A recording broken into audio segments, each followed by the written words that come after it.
Hello, everybody, and welcome to the Creation Entertainment Podcast. My name is Ryan T. Husk, and on today's episode, Creation co-CEO Adam Malin interviews the legend, the one and only, the biggest name in makeup effects, Michael Westmore. If you know who he is, you know what an incredible get this is. If you don't know who he is, stick around.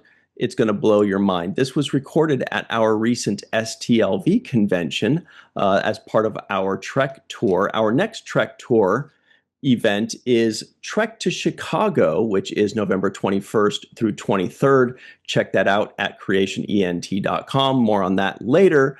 After the interview, we have our Gary Berman on business segment. That's Creation co-CEO Gary Berman, who talks about ticket prices, admission prices, how we come up with those kinds of numbers, what the market is for that, and so much more. You do not want to miss this segment of Creation Entertainment's Gary Berman on business. So sit back, relax, put on your hiking shoes, get on your treadmill, whatever it is that you do when you listen to podcasts, and enjoy this episode.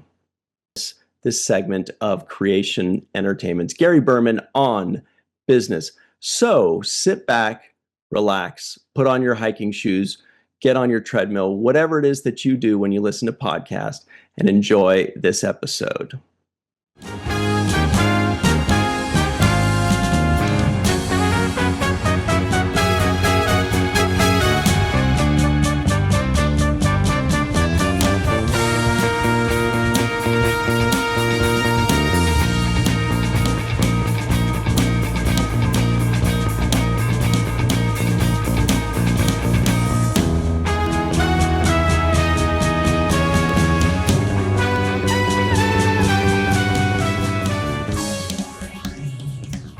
In a career spanning more than 6 decades, Michael Westmore has succeeded in doing makeup and creating prosthetic and imagined cosmetic makeup applications to a huge variety of stars from film and television, including, of course, multiple Star Trek iterations and some of the greatest names in show business like Sylvester Stallone and Robert De Niro. Michael comes from a dynasty of makeup people that traces its roots back to England, and he's been a continued beloved guest at our events in Vegas for many, many years.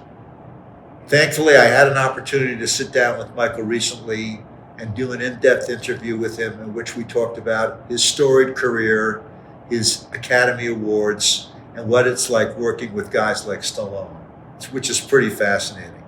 Anyway, I love Michael, and I'm sure you're going to enjoy this discussion with him as much as I did. Hi, folks. I'm Adam Malin. Welcome to the Creation Entertainment Podcast interview. And we're sitting here with the one, the only, the man, the myth, the legend, the great, and I do mean great, Michael Westmore. Michael, how far do you and I go back? Wow. Decades. We're going to talk about your incredible career and the amazing Westmore family, because I knew about your family before I even met you. But let's see, your first Star Trek show was Next Generation. Mm-hmm. And so did you come on in the show's development I guess it started development in 85. So how did you first meet Gene Roddenberry, and how did you get hooked into the show in the first place? Started in 87. 87, 87. Right. But when was pre-production on the show? 86, I'm thinking. They made them, yes, because I know two, the Ferengi and the Sele, which was an alien, a production artist had designed those, and I kind of like retooled the Ferengi because they had long pointed chins and long pointed ears. And your Ferengi are storied. In fact, I try to give my wife Uxmox, which, for those of you that don't know, the Ferengis have huge ears. Michael created this incredible look. And the Ferengi have huge ears that are very erogenous. So they like stroke each other's ears, and that's supposed to be a sexual thing. So I try and like kiss my wife's ears, and I say to her that I'm giving her Uxmox, and she hates it. She says, "Honey, stop doing that." So how did you meet Gene Roddenberry? David Livingston. I got a call from David Livingston, Yeah. who was the production manager. Yeah. And David said, who he was, and that Star Trek was starting up again, and they had been interviewing a lot of makeup artists for the show. And you didn't know David, he just called you cold? Yes. Okay. Well, no, it's not really cold. What happened was people that he was interviewing, they were asking him, there's going to be a lot of aliens and creatures that need to be done. Oh, yeah. And these people that they were talking to didn't do that work. But they would ask him, who would you call if, and my name kept coming up. Yeah. So David said, I finally, light went on and said, why don't I just call him and see if he wants to do it? Yeah. And that's what he did. Unbelievable. And he called me on like a Monday or something like that, and invited me to come in to meet Gene Roddenberry and just to talk to him. And I brought my portfolio over, and I showed him, and I was having a meeting with Whoopi Goldberg that afternoon. I told him I had to, I could only stay so long, I have to go. And your meeting with Whoopi was no, I didn't meet with Whoopi. I'm saying I made Mom's Mabley teeth for her. Oh, is that what it is? The gums that fit over. For those of you of a certain age, Mom's Mabley is a beloved comedic figure. Yes. Anyway, so I met with Bob Justman and David and Gene and Rick Berman. So crazy, Bob Justman was still working with Gene after all those years. Yes. So crazy. He right. worked the first season. Yeah, at least first season. Right. Yeah. And we talked, and I said, I'm going to go meet Whoopi, and if you're interested, whatever, call me. I'll be home, this afternoon. Yeah. So before I even got home, the phone had rung, and the voice, David, said, the show's yours if you want it. Unbelievable. There was like ready to go. And this was the beginning of a multi-decade relationship with the Star Trek franchise. Star Trek canon could not exist without the incredible aliens and looks that you created. And we're going to do a deep dive into that. But before we do that, I want to just talk about the Westmore family. Mm-hmm. I'm fascinated by your family lineage. The first member of and am I right, Britain originally? My grandfather was a barber and hairstylist in England. In fact, he was, in 1900, he was Winston Churchill's barber in the Boer War. That's way before Winston Churchill, became known as the great statesman that he was. Yes, he was 1900, he was doing work with Winston Churchill. Yes. What was he doing for Winston? His barber. He was his barber. So but they were in the army. This is your grandfather? Yes. Your grandfather was Winston Churchill's barber. Well, how many people can say that, for God's sakes? That's incredible. I know. All right, so he was a barber, okay. Then the family, and then the family migrated to the United States. Little by the grandfather came a year earlier than Ada, his wife. That's like 1901, 1907. 1907. Yeah, he came, I think it was in 1906. Emigrated. And kind of set up, and there was movie things, and it was happening. The movement was happening then in Hollywood. The beginnings of filmmaking. Yes. Yeah, right. And so by the time 1917 rolled around, the thought of having people responsible for makeup, because the actors had just rubbed something on their face, it didn't work, or not wear any makeup but at all. Somewhere in the mid-1910s, they suddenly had a light bulb, and they said, you know what, we need actual makeup people. Yes. Now, so originally when they needed makeup people, they needed cosmetic makeup people. Is that correct? That they weren't thinking about prosthetics at that point, were they? No, that was just mainly grease paint. All right, but now wait a second. I thought that there were some members of your family that were storied wig makers. They were. That was what they were before the makeup artist. The person. So your grandfather was. He taught the boys. He was an expert himself. He made wigs for the barristers and the politicians. So it's funny, the big white things that they wear in the court? Yeah, and wigs for women. You know what's so crazy? Because in that classic Star Trek episode that we just watched, Squire of Gothos, where Trelane is holding court over Kirk, he's wearing one of those barrister wigs on, And the ironic thing is that was the kind of thing that your grandfather actually did. Yes. That's so crazy. And that whole affectation of wearing wigs, I don't even know, maybe you could tell me historically, why the heck were they wearing those stupid things in the first place? What was that all about? I think it had to have been a sense of power. You know, is there something about putting on a wig makes them feel officious, or I would think so. Because it looks ridiculous to us looking at it now. At this time in history. But then it wasn't. But and I take it that was human hair that they were, or what's the hair? Yes, human hair. Human hair. Yeah, they didn't have synthetic hair But I mean, those were fairly elaborate constructions. So I mean, your grandfather putting those kinds of things together it's cool in its own way. Yeah, and the whole base of building it on was an art. And that's interesting. That's so interesting. There was no market for that in the United States, was there? No. So he moves over here, and now he's got to sort of reinvent himself as a cosmetic makeup person. Well, makeup still hadn't come into it yet. Even makeup. They were still no, and the family joined up with Max Factor over the years too.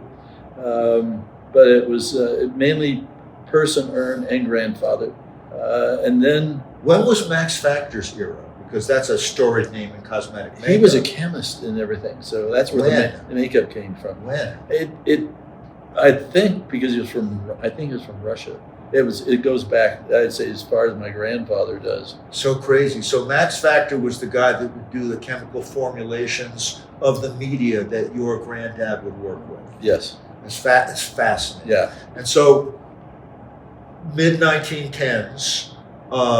The film industry is mainly hair prior to 1910 is still a hair era. Okay, but let's say 1917, 1918, you're saying the film industry starts saying, you know what, we need to put somebody to put makeup on our actors. To be responsible for continuity. And so was this at this point your granddad that started getting He started and he was training his sons at the same time. Right. First Ern, Wally, my dad, Mont Sr., I'm sorry, his name was Montague.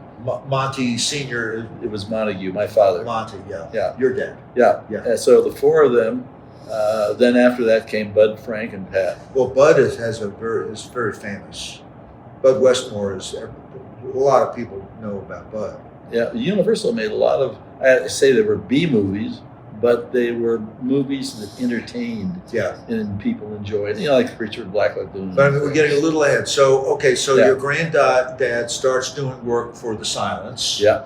Who are some of the guys that he worked for? I mean, Cecil B. DeMille kind of dudes? Yes, as a matter of fact. It's crazy. The King of Kings film. Your granddad worked on the King of Kings? King of Kings. He did all the hair on it.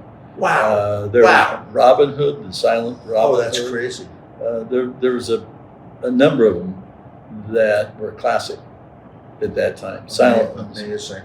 And did he start doing cosmetic makeup during that period too, or yes, it started to come in.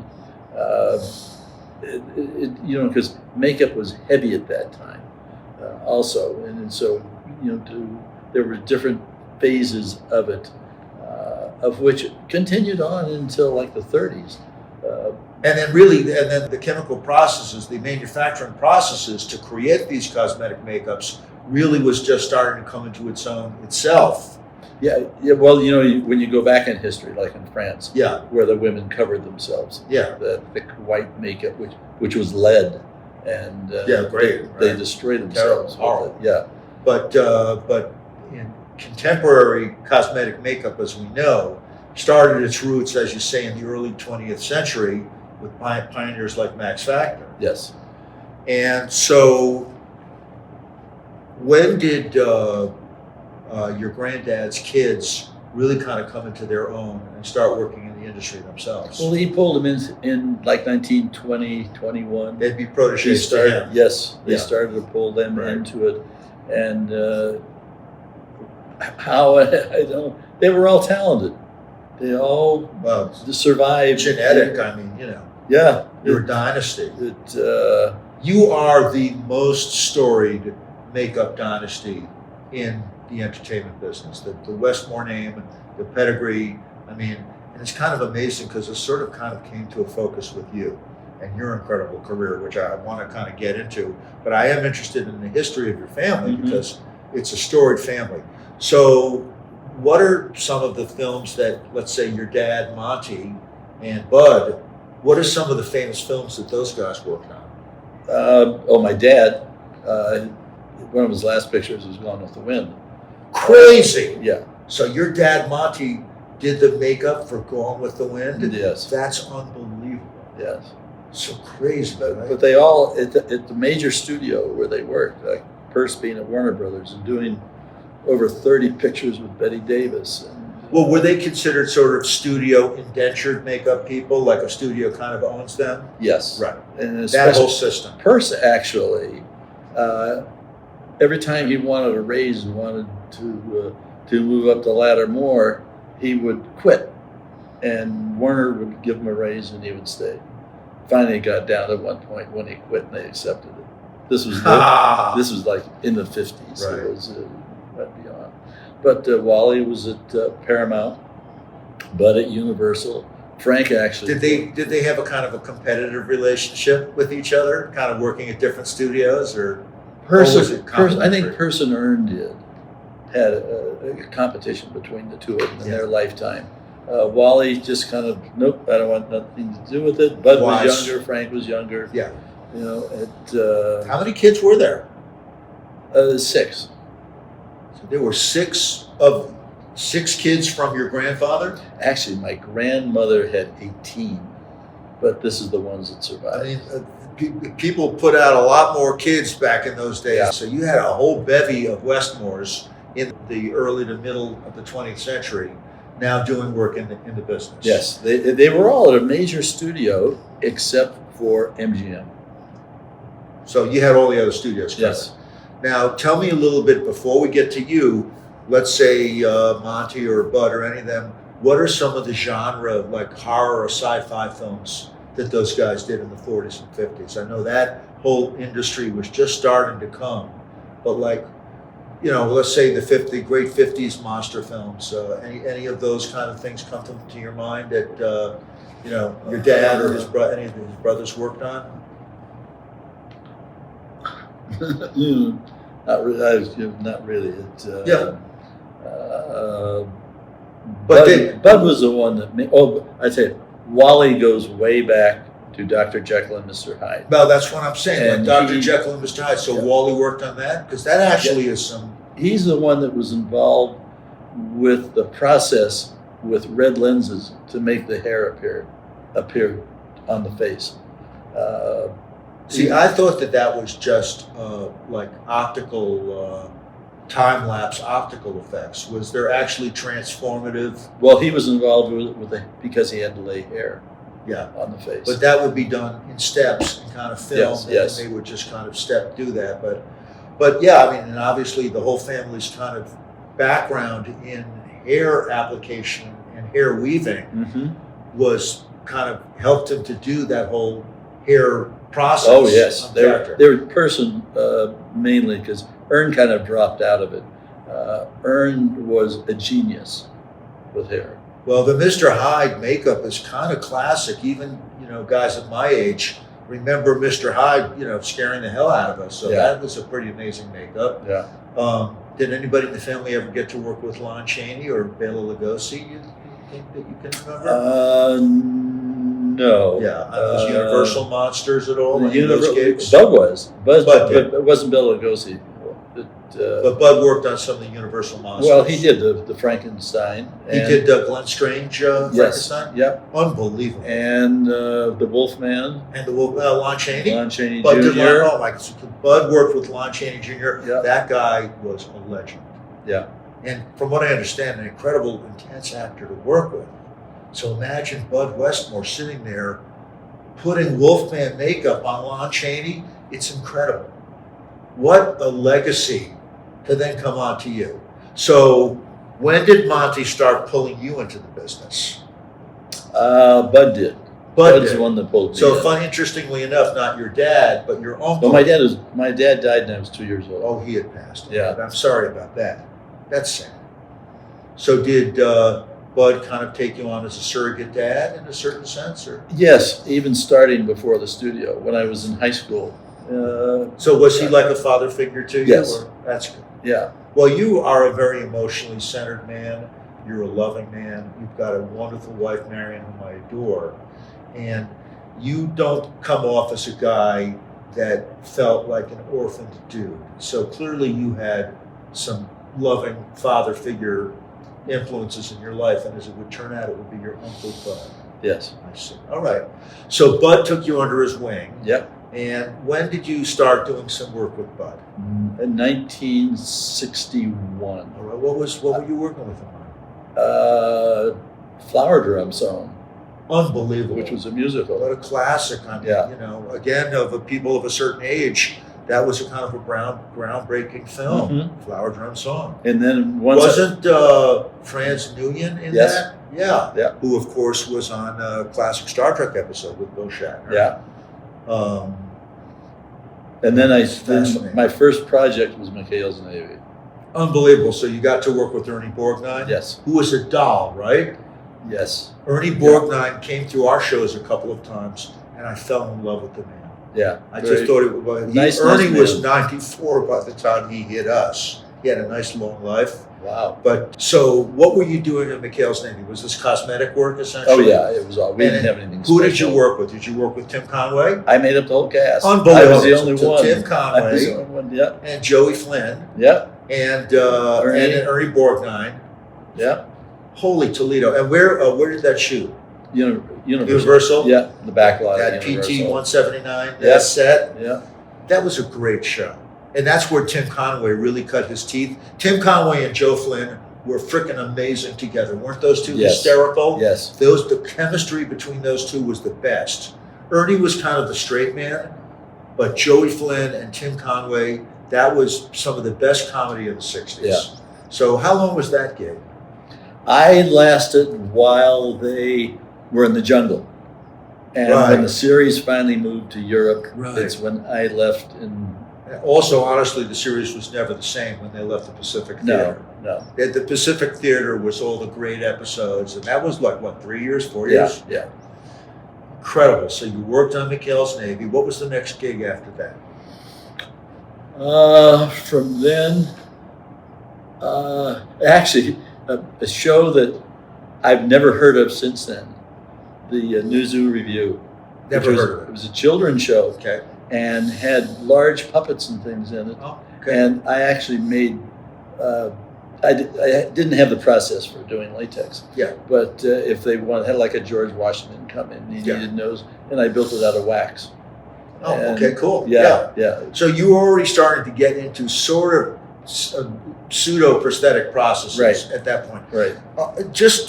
I think some of our viewers will be interested in this, the history of the development of prosthetic makeup. Mhm. I, of course, am a huge prosthetics fan. Today, everything is CG. Like practically nothing is well, a lot of stuff is not practical anymore. Right.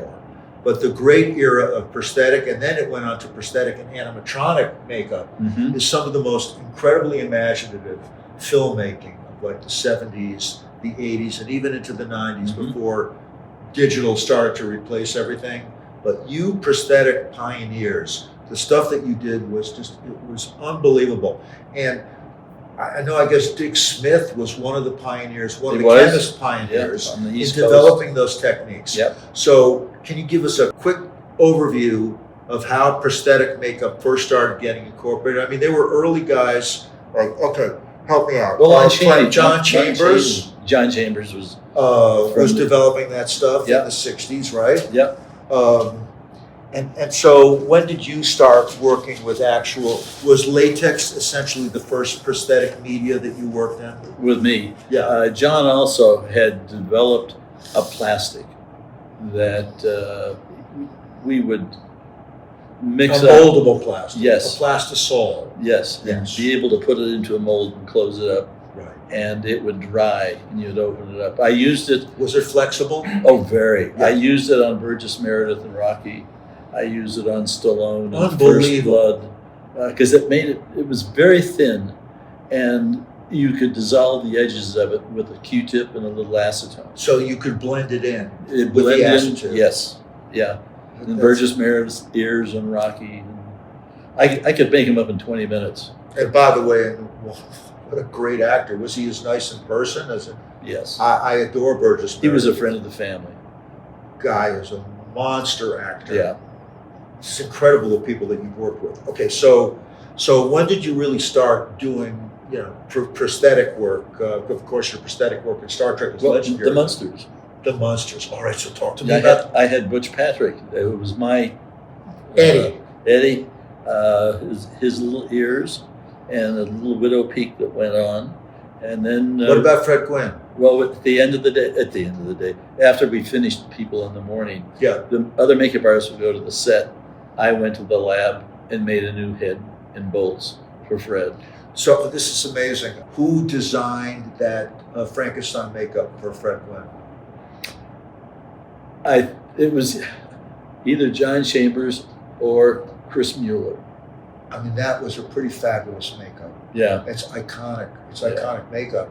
And so you were actually the guy that would cast, because it would last a day. They'd strip it off and they'd have to do a new one each time. Didn't need to. On Star Trek, I learned how to clean them up and reuse them. But on that, but it took decades to come up But at with. that point, they would just strip Fred down and throw it away. So you would create the new piece. Yeah. Would you have to paint it or like get it all ready? No, we had a cast of Fred's head. Yeah. And it was sculpted. That piece was sculpted in green clay on that head. Right. A mold was made. Opened up, pulled the clay, throw it away, inject it with foam latex. Yeah. Put it all back together again. Put it in the oven. It would bake at 200 degrees for a couple hours. And then would somebody have to paint it?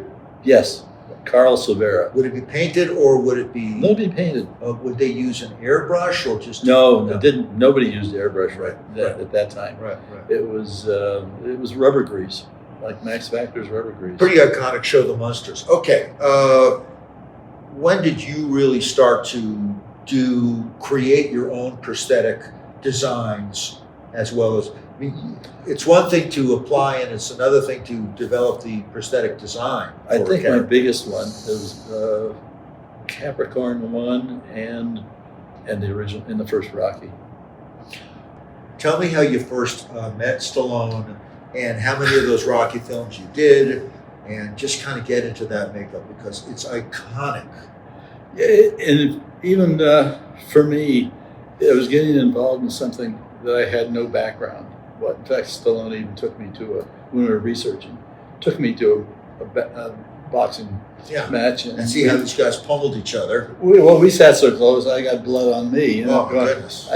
I told Sly, I said, one's enough. I got the idea. So I did a lot of research for it. And Sly collected old movies of the fights that we had to duplicate.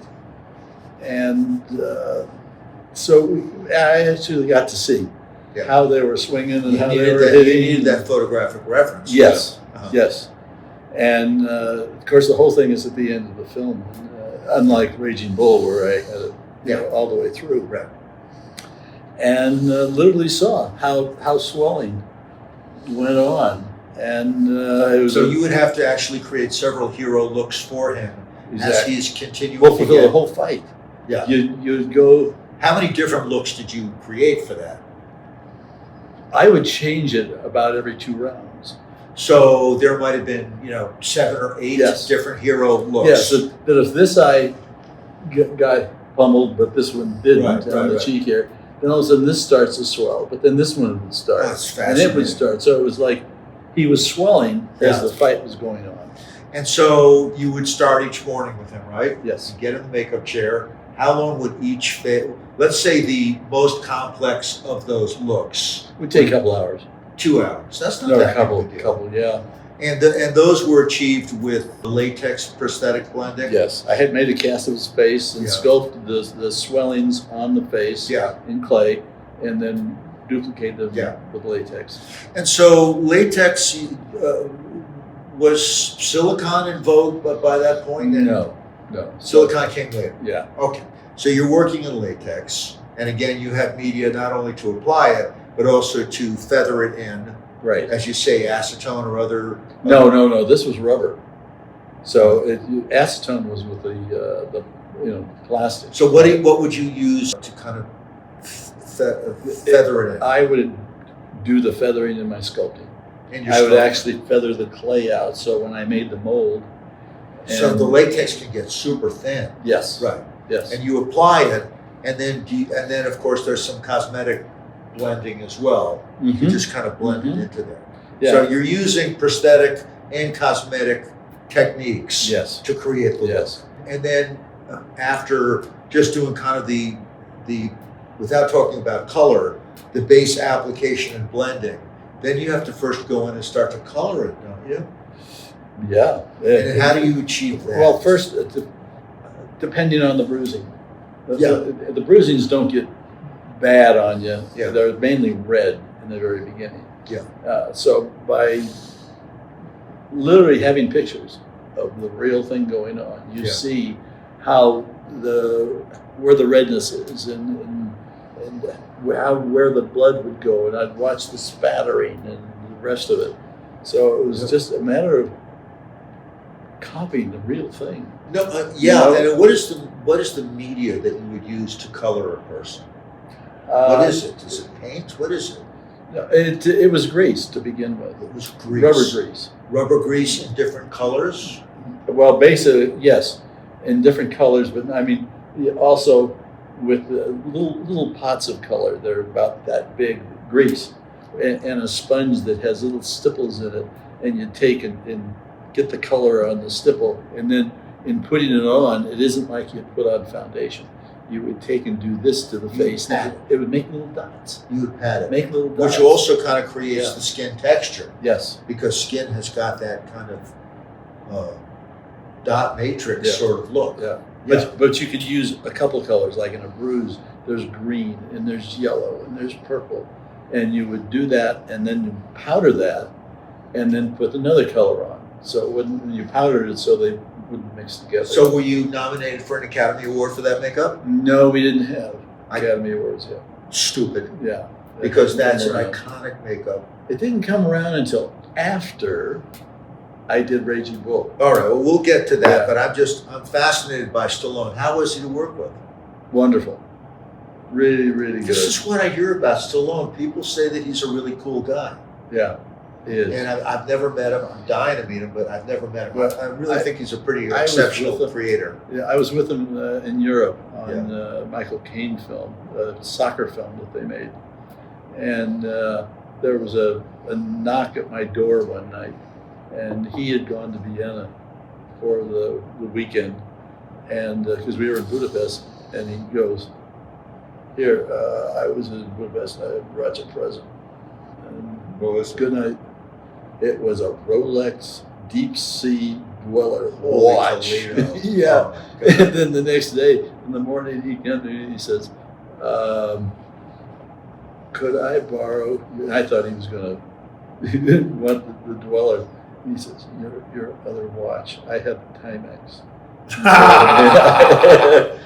Oh, that's fantastic. I gave him my Timex. All right, talk to me. Let's talk about the great Robert De Niro and Raging Bull, one of your most iconic makeups. And we haven't even started talking about Star Trek yet. I'm so fascinated by your whole career, but okay, how did the Raging Bull gig come about in the first place? Well, the same producers did the Rocky films. Who, And I did who was Rocky. that? Irwin Winkler. The I've great tried it Irwin all. Winkler, massively talented and successful producer. Yes. All right, so Irwin calls you up?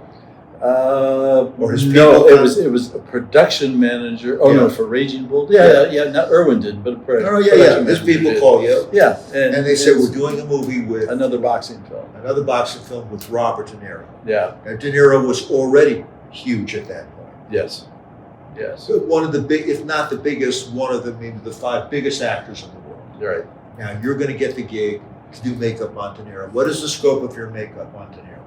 It was like Rocky, Yeah. the basics, but then it got spread out because there were so many boxing matches along the way. And his face just gets more and more fucked up over time. Not too bad. He was Yeah. Jake LaMotta. He had a rubber nose on the whole picture. Robert would even go to sleep in the chair. Yeah, I'd crank at the back almost flat, and I could So crazy. I could lean over him with my tweezers and things and do the nose, and then when I was done, I'd wake him up. In fact, But we're just talking about the nose look. But what about like the fight looks? The fight looks would change with any type of bruising that happened. The fights were actually copied after real fights. So the fight looks are unbelievable. They're terrifying. Well, I had to copy reality. Yeah. From the black and white films that. So you were doing one pass just to get the Jake LaMotta look, and then you also had to do fight passes. Each fight. Each fight. How many fights were there? We had a half a dozen or so. Oh my God! And each one is a different look. And each one we spent a month just doing the special effects in the fights and the whole fight. And each fight has a bunch of hero looks. Yes. And there's 6 fights. Yeah. So it might have been 40 steps of looks in between all the different fights. Yes. Something like that. Oh, yeah. Yeah, I had an interesting one which had nothing to do with an appliance, but I mean, it was an Irish fighter that he fought that had a very small nose in comparison to his face. So I built a rubber nose that was more, looked more like a real nose. Yeah. And when he passed the glove across the face like that, I had cut a hole in the glove, put a tube in there, ran it up his arm and down his back and everything. And on cue, and these always had to be on time perfect. Oh. That I went like that. And the blood, yeah. And so, oh God. Yeah. And I had a little thing that was like a teeter-totter on his nose that stuck up a little bit here. That if this got pushed down, this thing came up and it made the nose look like it's screwed up. Man. Yeah. Wow. And it only had to work like maybe 3 times, but every time it happened, I'd have to replace it. I was going to say, if they don't get the first take, I mean, you got to go back in and build I think I was able to maybe redo it 2. I don't think I got 3 out of it. I'd have to change over. And I made a nostril out of wax. So the nostril would also, that wax nostril will also flatten out. It's one thing that all the timing on the whole thing had to be absolutely perfect. Yeah, and God forbid they don't get a good take. You could do everything just right, and they might not get the take, and now you got to do it all over. Again. That's why it took a month to do all of them. Which still seems like fast to me to get all that done. Yeah. Now, what was it like working with De Niro? I mean, it's legendary actor. Very. Was he mercurial? Yeah, it's like at the end of the day, we would all get on a bus. He would get a shower, and he would yell up to the bus driver, "Stop!" And he would jump off the bus and literally disappear into the masses in Manhattan. It was amazing. I mean, other people would probably turn around and say, "Oh, look at Robert De Niro," or something. But he didn't. His hair at that point, from having a shower and everything. And the shoe was in New York. Yeah. The shoe was in Manhattan. Yes, and L.A. And L.A. What was the studio in New York that you worked out of? We worked a lot outside, or working in apartment houses. You weren't at Silver Cup, were you? No, we were actually in practical places. Just location. Yeah. The Barbizon. We actually went. The end of the movies in a place called the Barbizon. Yeah, Barbizon Hotel. Yeah, and we actually shot there. Scorsese and Robert wanted to be able to shoot in, Joe Pesci, to be able to shoot in places where it felt like it. Robert liked to feel what was going on. I remember one time when he pulled a lighter, cigarette lighter, out of his pocket, and he went crazy because he asked the prop man that he wanted a real, whatever it was, 1940s lighter, and he just went out and bought a regular lighter. Oh, wow. Yeah. And that pissed him off? Yeah. So we had to wait till... Okay, he loved that. That kind of tracks. That tracks for what I've heard about him. He was very demanding, but also has the intensity and passion that it takes to create a great role. Yeah. That is one of the great roles. Once the role is over, it's over. Yeah. And I saw people come up and go, "Hey, Bobby, what about Raging Bull? And we're doing another movie." And you go, "It's gone." That movie is out of his mind and out of history, and he's a new character. He's a new person. That's method. It's method. Yeah. Well, we had another film where he played a priest, and he learned the entire liturgy that had to be done, and the director came in. The liturgy. Yeah. And said, "Now, it would work better if you say this before you say this." And he's going, and the technical advisor says, "How many Catholics are going to see this film?" That's not going to work. Talk to me about Martin Scorsese.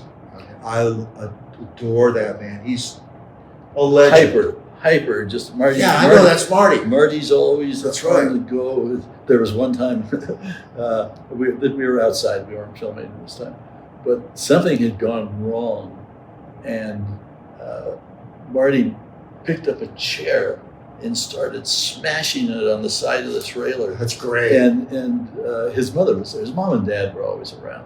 Oh, nice. And his mother comes up and goes, Marty, stop, don't do that. And he turns to his mother and says, "Mom, it's either the chair or you." And I've never forgotten it. It was like one of the great filmmakers. Loved his parents. And his dad, I guess, used to be a tailor. He would take care of wardrobe in the shows. Oh, great. And it was nice having them around. Oh, that's But fantastic. no, Marty was always, and they always, between De Niro and him, there was no such thing as one take. There was two takes. And the two of them would get together. Right. And they were blah, blah, blah, blah, blah, blah. Well, you can understand how they just want to lead, even like when I'm recording music, but sometimes I just want to do at least 2 or 3 passes until it just feels just right. Yeah, So so I they understand. were, with the way it went on New York, which became obvious, was that we shot a page a day. Which by And- television standards is a laugh. Yes. Yeah. But for the movie. Yeah. Or if it so if we had 3 or 4 pages to do, it took 3 or 4 days to do it. Yeah. So Yeah. And how many pages in a movie script typically? 120. Yeah. So you're going to have at least a 4 or 5 month shoot, if not more. Took 6. 6 I think months. it was about Yeah. 6 months to do. But tell me about Pesci. Joe Pesci seems like a character. He is. Yeah. And he has an accent that you know right away when Yeah. you hear Joe. It's Pesci. He did, but Joey wasn't, he was close to Bobby and Marty, but he was his own entity off to the yeah. side. He wasn't like the same mold they were. Did you have to do any work with him? Not on Raging Bull, Yeah. but I got a call from him later on saying that Marty was doing a new gangster picture and he wanted to be in it. And Marty said that I didn't look right, and so I need some hair. He wanted me to look younger, and I was doing Star Trek at the time. Yeah. So I said, "Come on over." So I found these little hair pieces that filled in Yeah. his receding hairline, and I made him up and cleaned up underneath his eyes and everything so he looked younger. And then we took a walk down the street, and he photographed it. Nobody recognized him? No, there was nobody there. Oh, yeah. No, Yeah. he did it for Marty. Yeah. And what we photographed, he sent to Marty, Oh, and Marty hired him. and he got the role. And he even thanked me on television when he was being interviewed. Should have given you He'd some say, action. Mike Westmore helped me with the makeup That's and stuff. That's Yeah. fantastic. Rumor has it that you did some work for the CIA. Is it possible? I did for a couple of years. Look at you. What was that all about? John Chambers was very heavy into it. And Were you, in essence, a kind of a protege of his? Or? I was. Well, John Chambers, we should just take a moment to say that in Planet of the Apes, Yeah. it's one of the most seminal early. John was deeply John developed. probably won the Academy Award for that, right? He did. I mean, you know, He well, did. were they, when did they start Academy Awards for makeup? That was a special. This was not a regular Academy Oh, Award. he won like a There was lifetime. Bill Tuttle won an Academy Award, a special award. John won one. I mean, the Planet of the Apes, that makeup is so iconic. Even to today, Yeah. people look at that and say it's incredible. So, how great to be mentored by a guy like that. Oh, Was my he a God. good man too? Yes. Yes. Fantastic. Irishman, lived over in Burbank. Oh, wonderful. And, no, he was like a big brother to me. And you learned a lot of Yeah. processes. I was at his This doesn't surprise me. elbow. Yeah. He was there about 3 years, and then when he left to do Planet of the Apes, I got his job. Crazy. Yeah. It's weird how things Yeah. work out. Yeah. What a gig, that Planet of the Apes gig. Oh my God. And then when I went over to do Eleanor and Franklin, I had the Planet of the Apes lab where they did all their work, and there was still stuff in the cupboards. Oh, it's The great. ape- Oh, yeah, yeah. ape petite And it was molds. groundbreaking at the Yeah. time. Oh, It was yeah. groundbreaking. What did you do for the CIA? I actually taught some lessons. They had me come back to Washington. This is spy stuff. They want to like learn how to do makeups on their operatives. Yeah. That's Oh, crazy. there was a special class. That's for it. crazy. It doesn't exist anymore. It's like Mission Impossible. Yeah, it doesn't exist It's anymore. crazy. There was one man that has traveled around the world, working with different agents that are in Moscow or Yeah. China or something like that. That's fun. And he would travel to Wow. those areas and work disguise That's and things. And it was Bob was the only one that was like that. But it was. Let's talk for just a second about your amazing work on Eric Stoltz in Mask. Mhm. Another iconic design that, you know, has So stood that was the- from real stood the reality. test. Yes, I know. I Yeah. understand an elephant man kind of syndrome. Or It is, but it was lions, known as lions. lions. As opposed to elephants, it's lions, where the calcium in the body and the head Yeah. actually went to the head, and Yeah. the head grows, and finally, most of them passed away that have that. Very few do. And you, of course, won the Academy Award for that. Yes. Well deserved. Tell me a little bit about that, because that's an incredible makeup. It was an incredible performance from Eric. Yes. It still resonates 40 years later.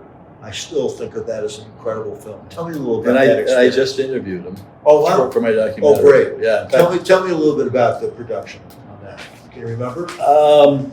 well, Peter Bogdanovich was the producer of it. Incredible And talent himself. I became very close with him. Peter's Because unbelievable. I would go over to the set. I wasn't there all the time during the shooting Yeah, because I had to make new heads all the time. yeah. And Peter would see me and he'd say, come here, sit down. You know, and I'd sit down with him and we'd chat for a little bit. And we got, I want to say, not buddy, but close on it. Well, he was And- wise to pick you. I mean, that makeup was incredible. So you did your research on the makeup. Yes. Well, they gave me photographs. Yeah. And his mother donated his skull to where was it? Stanford, I think it was. Okay. And they asked me for research. Yeah. They set it up to send me his skull if I wanted it. And I'm going, That might be a bit much. yeah, it was Okay. because they had enough colored photographs. All for me. right. So by 1985, your processes were pretty well. Your physical, your chemical, and your media processes were pretty well much along. Yes. And so, okay, now I'm going to create this iconic makeup for Eric for Mask. Mhm. So what is your mindset? How do you go into doing that? You're looking at the photos. So now you start to clay. You I start to mold. had to take a cast of his head. You start to mold. Eric, you take a cast of Eric's head. Eric's head. Yeah. And then mold sculpted in clay the picture that I'm looking at because the eyes on the real boy were 3 inches apart. and I couldn't get Eric's eyes more than 1 3/4 apart. All right. And Peter would say, well, And he wanted the real eyes, of course. yeah. Yeah. Well, what do you want? He asked me, what do you want? I says, I would like somebody that their eyes are at least wide and far apart. And then I hear he's cast Eric, and I'm going, oh my God. And I measured his eyes, they're only 1 3/4. Interestingly enough, I was involved in another Pasadena Playhouse had a musical for Mask. Well, they're still there. Which was unbelievable, and it was going to go to Broadway. It never did. They had wound up with problems where it wouldn't work. This was after the film, right? After the film. Yeah. Oh, were you going to maybe do work for them for that, or? I started. We did it in Pasadena. Yeah. I remade things for the Pasadena Playhouse, and then Marion and I would go to the play like every other night, just because the girl that I turned it over to had to do it in an hour, and that's fast. And so a lot of times she'd make me a little slip or something. That's great. But Marion and I would sit in a different place in the audience every time we went back. Well, the Mask makeup is in a class by itself. It's so iconic. And Michael was my study that I got to work with to do tests. yeah, They said, I did 8 different heads before I finally solved the situation. There was a wrinkle that went across here that I could never get rid of. yeah, I remember that. So I made a little teeny patch like that went right over the wrinkle. Because the jaw was so pronounced. About 4 o'clock in the morning, I went and figured it. I think I figured it out. And how long would that application take? It took, the head was one big piece. And all you really had was glue the eyes down, and we had the jaw. And they also had photographed his teeth. At some point, somebody had him show his teeth and photograph them. So I was able to duplicate, from my knowledge of working with John, the exact teeth that the kid had. So you can also have dental appliances in your stock of trade. Yes. Which is amazing. And what is the media that you use to cast teeth? Acrylic. And is it a one piece, or do you create the teeth themselves and embed them into? You can do both. A substrate? You could either take a plaster cast of their mouth, Yeah. and sculpt it Yeah. and make a mold on it. Right. Or the other thing, what I had to do with Eric, because these are gnarly things, I'll bet. was I made each individual tooth, and then took the plaster That's cast crazy. and set them in place on there, and when that hardens, you can pop it off. Okay. Oh, this is fascinating. So let's talk Star Trek. One of the most defining properties in your long canon of works that you've done. Started on Next Generation. Mm-hmm. And so, all right, you're up and running on Next Generation, and you've got a whole bunch of different aliens to do. Let's just kind of quickly walk through each of the aliens.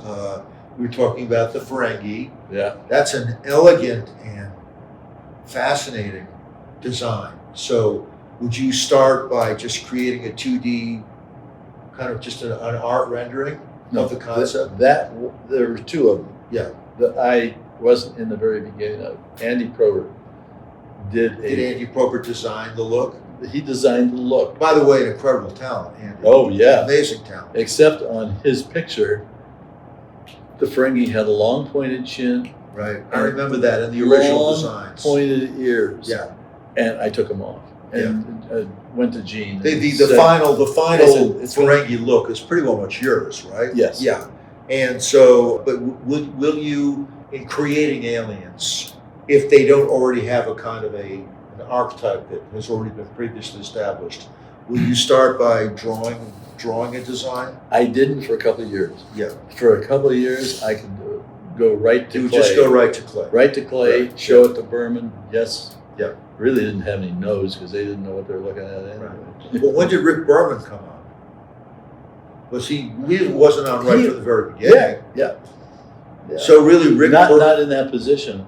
No, but Rick Berman was the guy that you would go to. Actually, no, Gene. I show would go you to work? Gene and Bob Justman in the first season. Yeah. For a few shows. Right. What about Michael Piller? Would you go to him? No. Not really. It was really Rick, huh? No, yeah, Rick. Oh, very interesting. Yeah. So, okay, Frankie, incredible. And then, just as a side note, while I want to work through the different aliens, in your entire career, what was the longest makeup to apply, and how long did that take?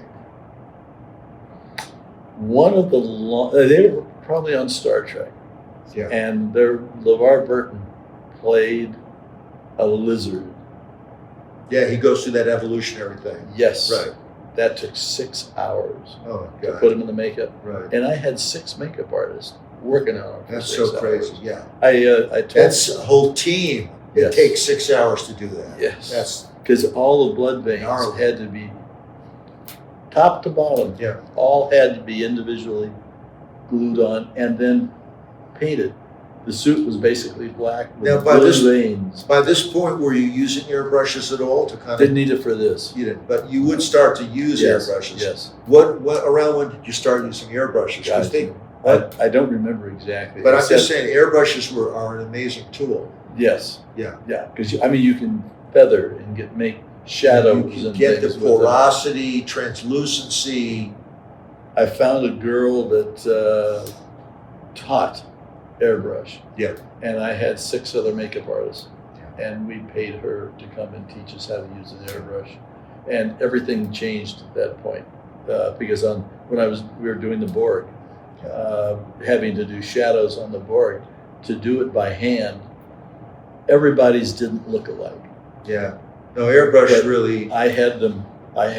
These are the next generation Borg. Yeah, we're going to talk about that. But yeah. Where I had other people put the base coat onto it, Yeah. and then I shadowed them because that way they all look the same as opposed to getting Yeah, messy. you get a standardization. Yeah, Yeah. and with the airbrush, I could do it in a minute. They just Yeah. do their eyes, do their But also, cheeks. really, it looks better. Airbrushing looks better. Yeah.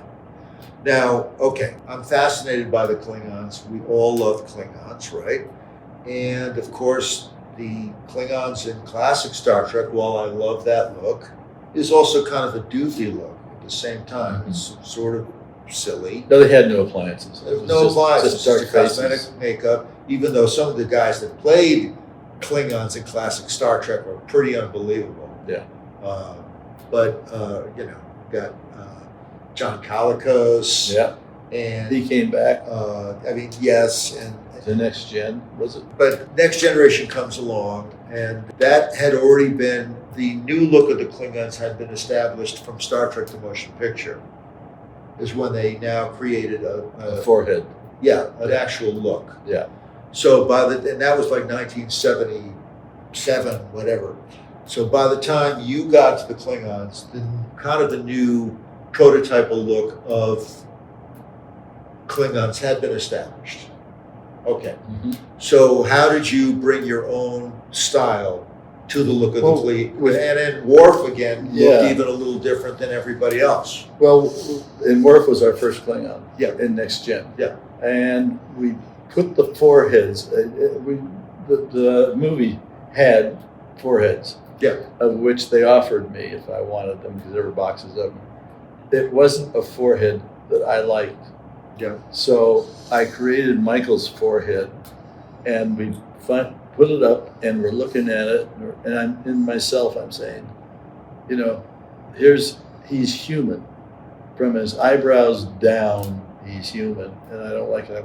It has to have something else to it. Yeah. So then I added the nose, and then the Kind of Michael. a snarling thing. Yeah, well, it had a long thing, and it went come down a little further. Yeah. And it gave it like a hawk, like of a look. Yeah. And then Michael smiled, and he's got these pure white teeth. So I said, let me put teeth in their mouth. So we did. I made upper teeth for them all, and we would just yellow the lower ones. Well, but I mean, the Worf. But so Worf's Worf look. was the creation for the next 18 years. It's an iconic Yeah. character look, And one then of your most iconic character looks. all the rest of them after that. Everybody loves Worf's look. Oh yeah. It's beloved. He changed it a little bit now and then. Not the makeup, Yeah.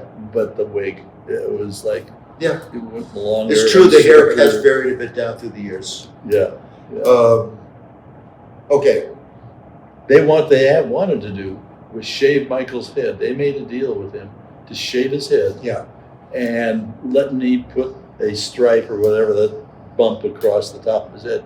And I said, he doesn't need to shave his head. I'll just make a forehead that'll cover it all. Yeah. You know? Yeah. So, Okay, let's talk about the Borg.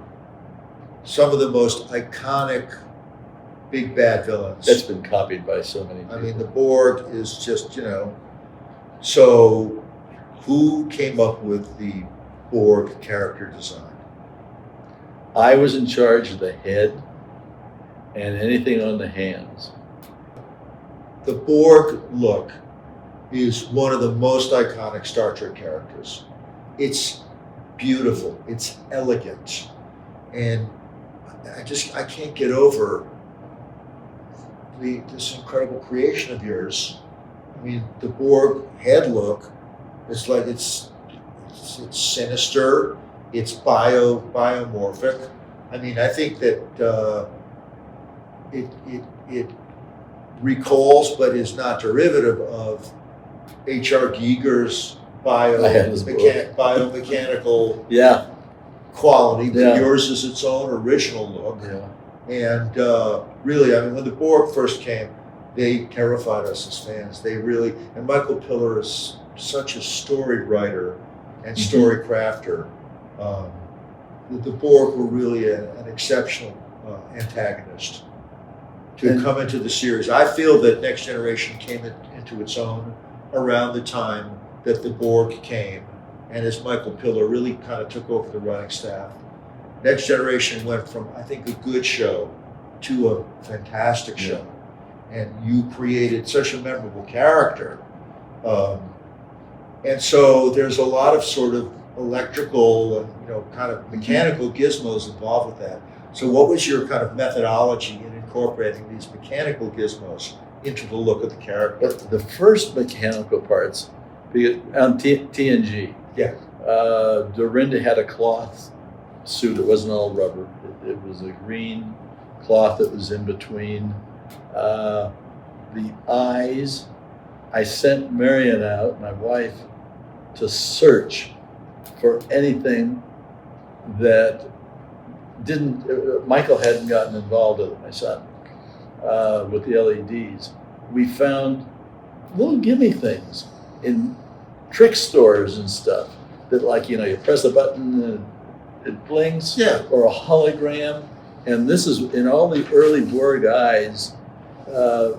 These were these little gimmick and jewelry things that Marion found in hobby shops. Oh, highly effective. And everything. Yeah, it worked really well. Yeah. The hologram where I think was most effective was on Baby Borg. It was a big one, and it showed well. And then when we got into First Contact, then I brought my son in, who was able to. So let's step in. Let's do that. Let's step into First Contact. I want to kind of hear how you then went on to go into DS9 in the subsequent series. But First Contact, one of my favorite Trek films. It's an incredible film. Oh, it's my favorite. I mean, Ron and Brandon did an amazing job with the story. Yeah. And oh my God, I mean, the Borg Queen. Yeah, Alice. Oh my God. Unbelievable. And So tell me about the Borg Queen. How did that?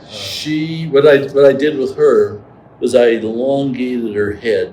What a gorgeous design, Michael. Yeah. Gorgeous. I was thrilled with it. Gorgeous. And then just for fun, we took and from the inside of the head, burned holes in it that almost came to the surface.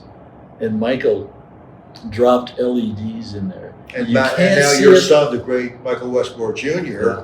who is a wonderful guy and an incredible talent, is at this point working with you. Yes. Well, it goes back before that. I know, but I'm Goes just back saying to- it's yeah. what dad pride you must have having Michael work with you. Star Trek, and I've said this, Star Trek wouldn't have been the same without his talent. Yeah. I don't know anybody else I could have gone to. He's kind of an unsung hero. People don't know enough about No. how incredible Michael is or everything that he's done. Yeah. But and also a wonderful guy, person too. Yeah. You raised him well. Of course, you have a whole wonderful family that we're going to talk about, but the Borg Queen makeup for that movie, well, some of these stretched skin gags, Yeah, I mean, those were crazy too, right? especially when we did that. What movie was that? The movie we did that with F. Murray Abrams, where we literally That was Insurrection? it could have, yes. Insurrection, Yeah. yeah. And it was like we had so much fun Oh, I mean, makeup wise. You wouldn't even know it's F. Murray. Yeah, no. He's such a great actor Yeah, too. You had yeah. fun working with him. Yeah. I adore him. Yeah. First Contact, the Borg were gorgeous, and so that's fascinating that it was you with Bob Blackman. Yeah. That's I worked close with Bob. Well, Bob All was the a whole stellar time. talent. It would come up where Bob would come to me and say, I've on a Cardassian, I've taken and I've made a low neckline on her, can you help me out there? I said, yeah, we'll make you a piece of rubber with that I mean, texture. your on it." Kardashian design, I mean, Yeah. Mark Alimo, so Gul Dukat is another iconic alien. I simply don't have enough time in this interview to bore down on all the incredible characters you've created, but just as a final note on First Contact, the Borg Queen, the look of the Borg in that movie is some of your finest makeup work. And Yeah. beloved by fans around the world. And to carry it on, because we brought it back into the television show. Yes. And we brought the First Contact look back. And Yeah. it gave us a chance at that point to actually develop things that could have been in the movie, but didn't make it because we didn't think of it at that time. All right, so Deep Space Nine comes about. Yeah. And so, of course, they say, oh, Michael, please, do Deep Space Nine too. Yeah. Did you have any trepidation about that? Or that's fine, I'll go right on. We just go right on. Yeah. And now Deep Space Nine brings a whole new kind of a universe, a new Mhm. quadrant, Mm-hmm. and new aliens. And you've got, again, more iconic aliens. Odo, the great Rene Auberjonois. That took a while. I mean, the changeling look. Yeah. Oh my God. Odo's face is so beautiful. Where'd you come up with the He loved it. Where'd you come up with that concept? I had a picture. It was a cover of a magazine. It's crazy. It was like that. And it started off with just little pieces. We'll see how just little pieces work. And we kept adding more pieces to the point where he said, screw it. Let's make a full face. Whole face. And the whole concept is he great. loved it. It's like not a fully formed human face. It's very plastisol kind A of. Barbie doll type of look. Plus the ears. Yeah. This was all separate. All these, Yeah. it's just, he loved Renee actually made a little booklet that that sold out so quick of taking the makeup, the face off, and stretching it and different things and making. That's funny. Yeah. He was a loving man, but could also be cantankerous. Yes. Of course, we miss him desperately. Yeah. But could he get a little grumpy sometimes in the process, or? When things didn't go right. Yeah. Yes. It was, and he didn't like excuses. Yeah. It's like when you know it's wrong, it's wrong. That's right. Yeah. How long would that makeup take? It took maybe a little over an hour. Yeah, that's not too bad. Yeah, because it would start on the nose and then you glue it down as you. The changeling look is fantastic. Yeah. But since we touched on it, the Cardassians are another iconic look. Mark Alimo.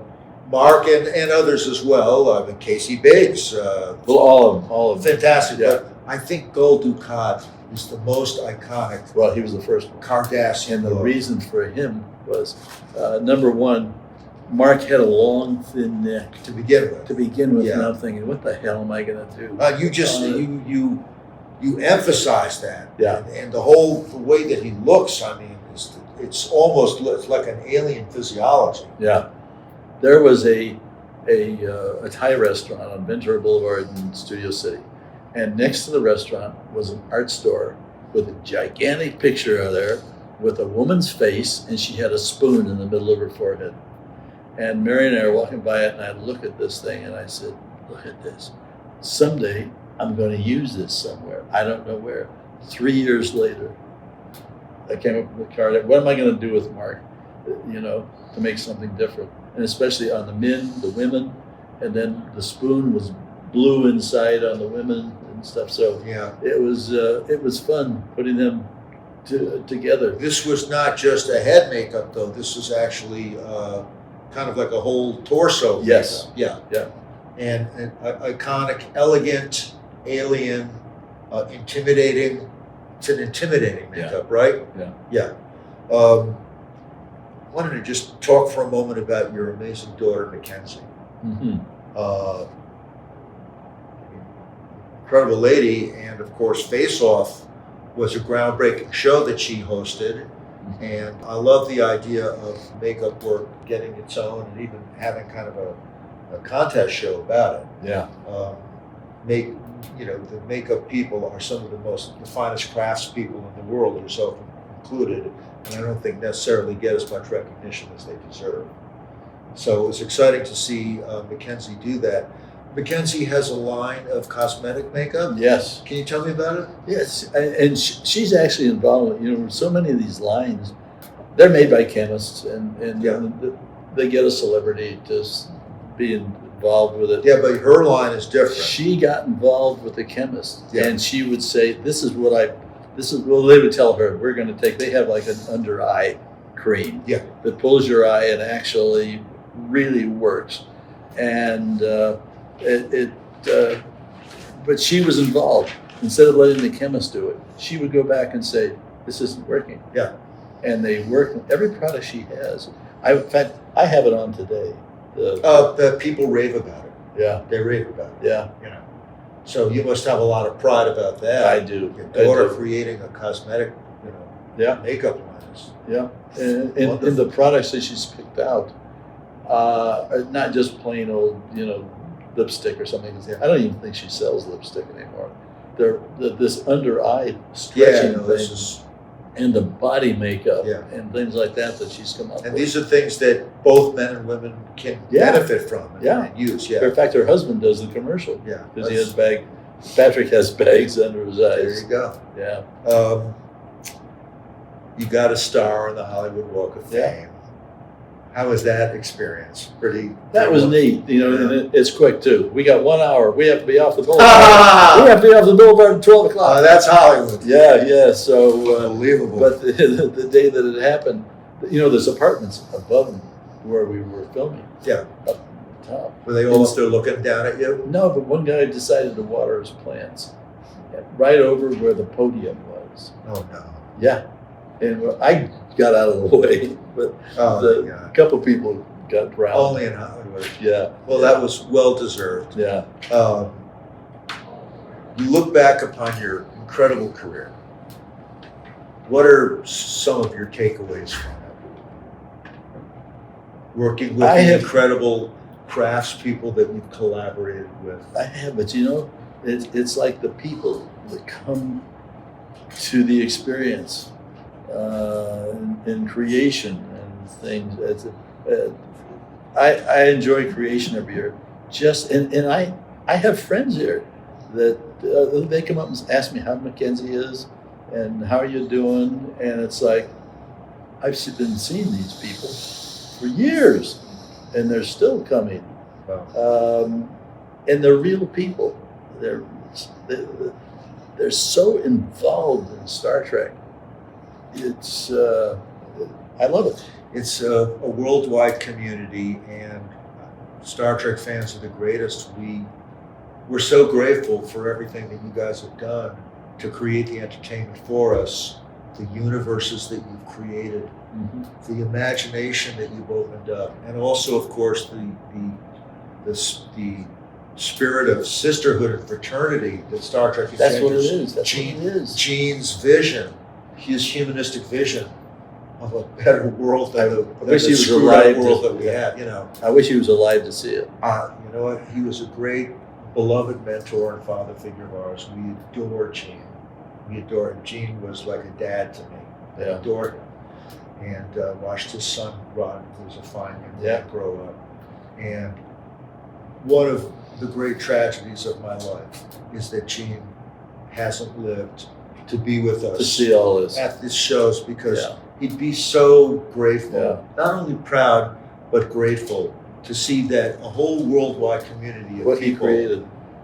have believe in his vision. Yeah. If only the rest of the world could have gotten behind Gene's vision, Yeah. it'd be a much happier place. On the first season of the show, in the alley, which no longer exists between the prop department and the studio and the stages, Gene and his friend came down there in a little golf cart, and all of a sudden I hear, and I was walking in, and I didn't think he knew who the hell I was, and all of a sudden there's a big screech, and he says, "Come here, come here."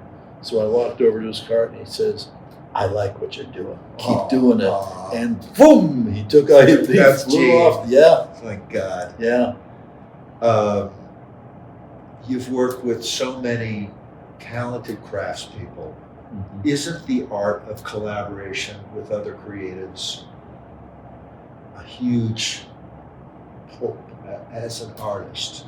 Being able to work with other talented creatives, isn't that such an important driving force? For it to be successful in my life, yes. Yes. And that's what I did. I never stopped learning. I was a teacher. It's like, if you stop and think you know it all, you're screwed. No, but the huge teams of people that have worked with you Yeah. all speak so highly of you, and the wonderful creative forces that you created on these shoots. The team environments that you fostered also, I think, is a fitting legacy to your career that I've never heard anybody say anything but nice stuff about working with you. And being a team leader also means appreciating and valuing your team, Mm-hmm. and working organically with your creative team to create the best creative project. And that's what I did. I wanted them to create the best they could. And if it was going a little fuzzy or whatever, I'd step in. But I would step in with a velvet hammer, not with a sledgehammer, to fix things. And everybody that ever worked on Star Trek for me says it was the best time of their life. Michael, how old are you now? I am 80, I think 86. 86. Yeah. You're a youngster. Yeah. I mean, Shatner's 94. Bill's unbelievable for his health and his shape. It's unbelievable. Well, I figure you got another 15, 20 years ahead of you. You I work hope hard so. at it, you know. Anyway, every year you're a celebrated guest of ours, a perennial guest that comes back year after year. You sit down and help us go through makeup sessions, and most importantly, you meet your fans from all over the world that love you. So let's kind of keep it a tradition and plan on being at the next 10 or 15 years with us, as long as you want to come. Thank you. As long as my health is holding out, because I really enjoy it. Even sitting there signing the pictures and stuff. It's Marion always says, "You're spending too much time talking. Move on. There's somebody behind you." Behind every great man is a great woman, and Marion is the best. So you've been very, very blessed to have her, as we have been blessed to have you, Michael Westmore. Thank you for being with us on the Creation Entertainment Podcast interview, and may you live long and prosper. Let's see. I know. There we go. I know. I have to think about it. All right, Michael. Love you very much. Love you. And thank you. Thank you. Thanks, guys.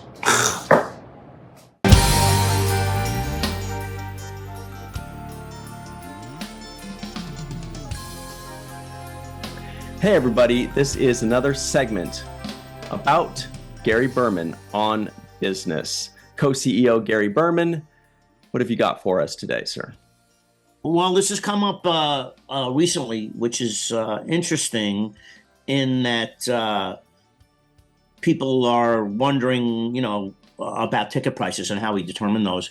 And I think that most fans are not aware of all the costs that we have when we produce an event, which explains why some of our ticket categories might seem high. But, the first time people complained about our ticket price, they were complaining about $1.75 to get in, and the hotel rates being $14.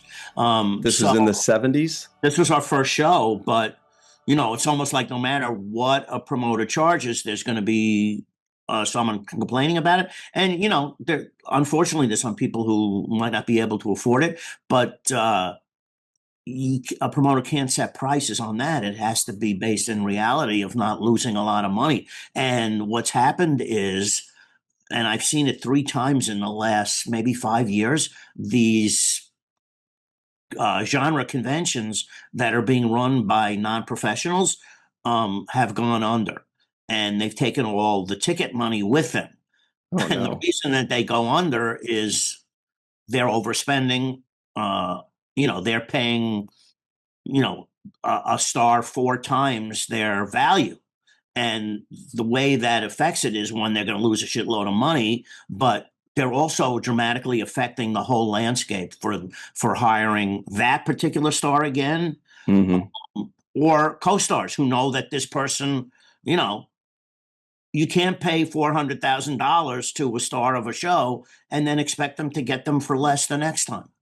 It's Right. So just to expand on that, if somebody's guarantee, for example, is $10,000 generally, and another show offers to pay them 50,000, for example, they pay that, they do that. Now the star's not going to want to come back down to 10,000 because they're now saying, well, I'm worth 50,000 to these people.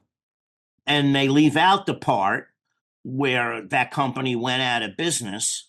And let's talk about a specific example. Uh-oh, are you sure you want to do that? Absolutely. Why did I even So ask? this company, Epic Entertainment and Events, was born out of our show. Fans wanted to run their own, which is great, fine. But they recently went out of business, and we offered to the people got ripped off by them. We offered to pick up their tickets for one of our shows. So we got about 500 of those. So 500. That's got to be just a fraction of what was out there, because a lot of people won't be able to come to our shows. So it's bad news. That company in particular was paying the talent so much more than they had to, that they damaged that whole market. I'm talking mainly Vampire Diaries. Right. That's But others, unfortunate. yeah, it's terrible. I mean, we'd love to have Nina as a guest too. Also, I'll give you another thing. Yeah. The agents for this talent, they know what's going on. They knew that Mystic Entertainment was going to go under, yet they kept allowing their celebrities to be the front piece that people would buy tickets on. You know, and so it's the whole industry that should protect against this.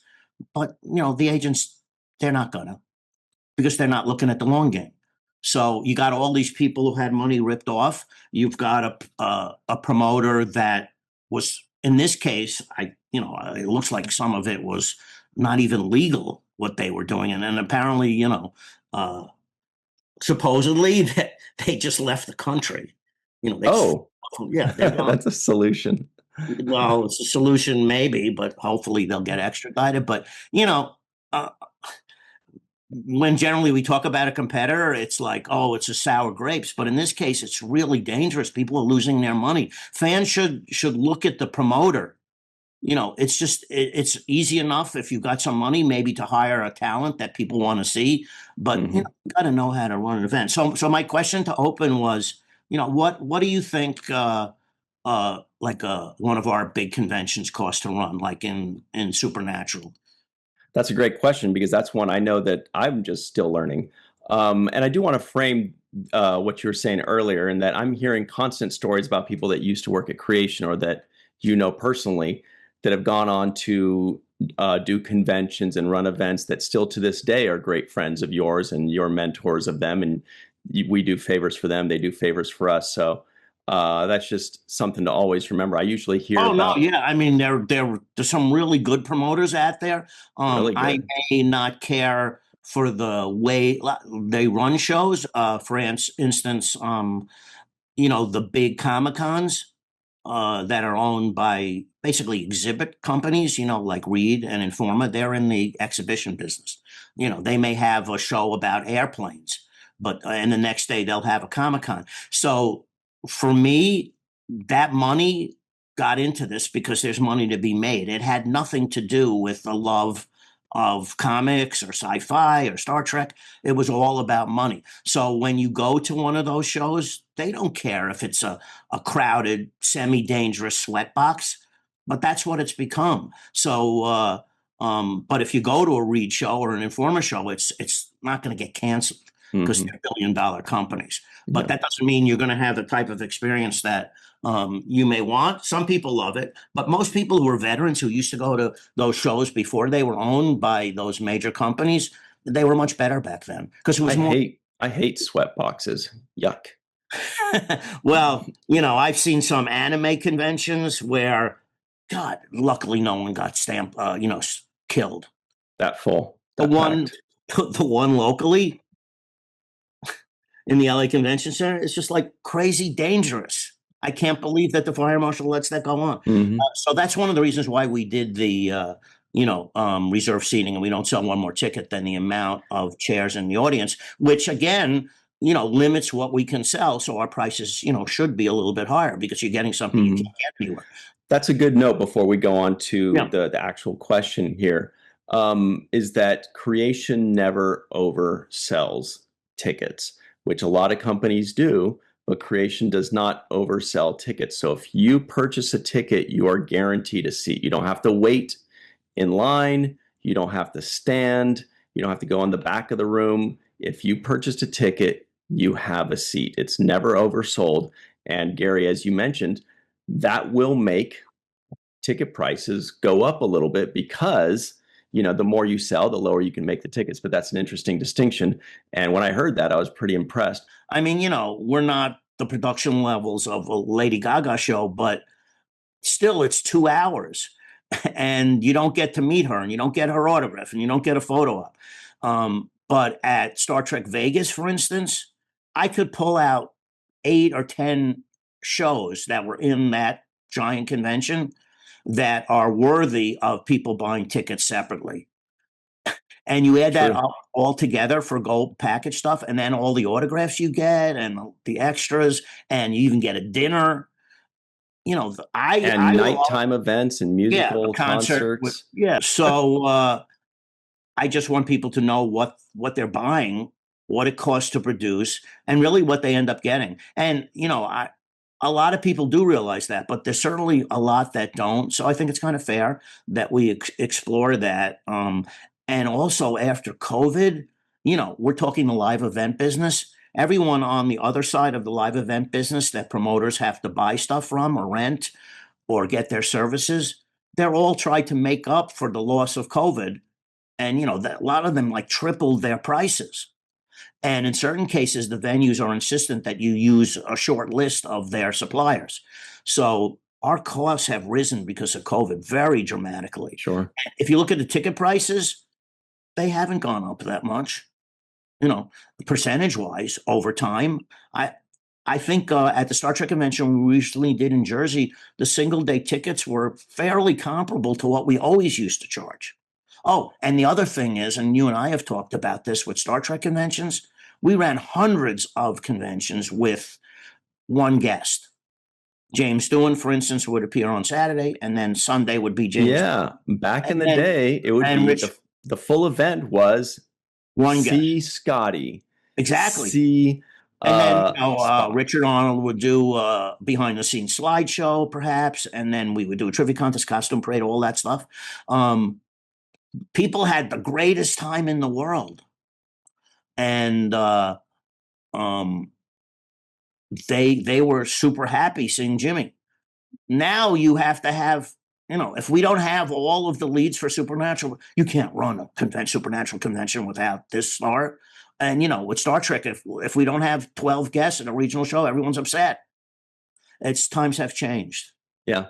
Definitely, because conventions have grown and grown and grown and grown, and it's supply and demand. And now that there are way more convention companies, people can be pickier and choosier. I just want the audience to know that these things are priced based on what they cost.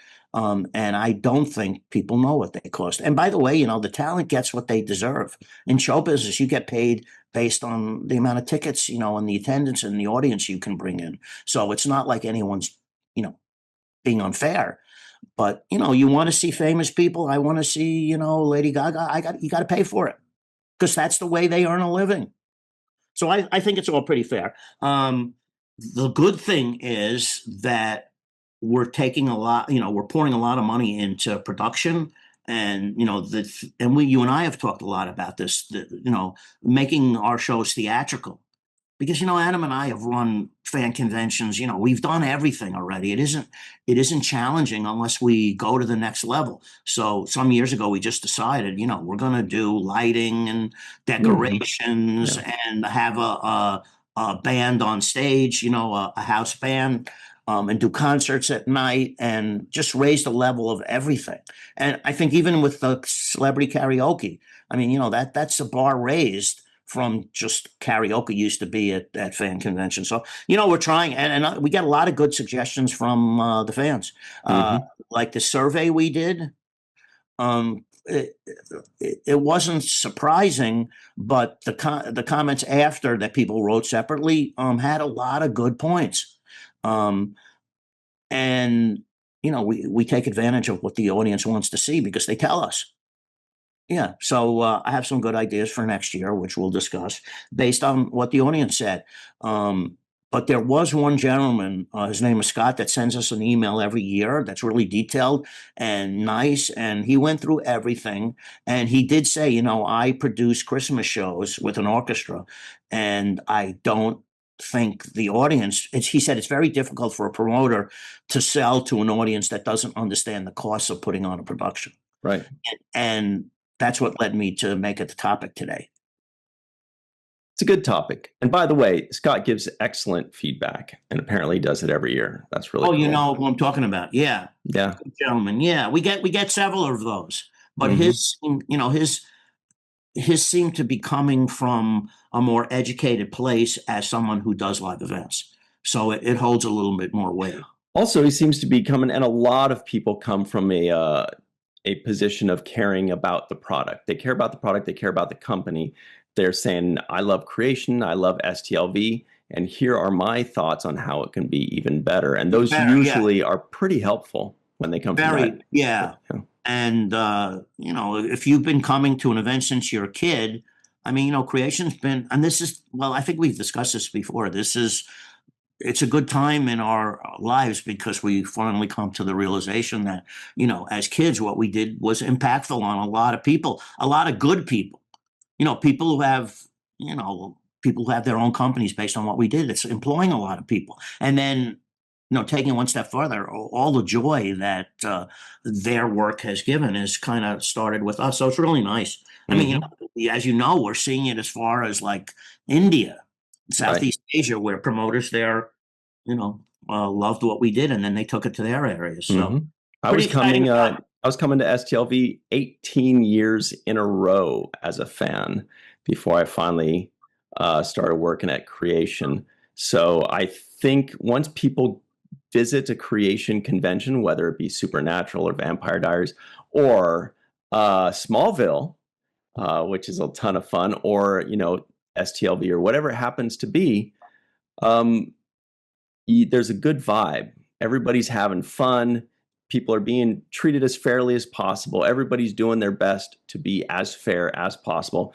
I know I had a ton of fun back in 2008, the first time, and I've come every single year since, and I don't plan on stopping. So thank you for that. Yeah, that's nice. Yeah, I mean, you were coming all these years, and you represent the audience. It's good people and intelligent people. Passionate. Yeah, fun, about a good subject. Roddenberry's philosophy is like good. It's good stuff.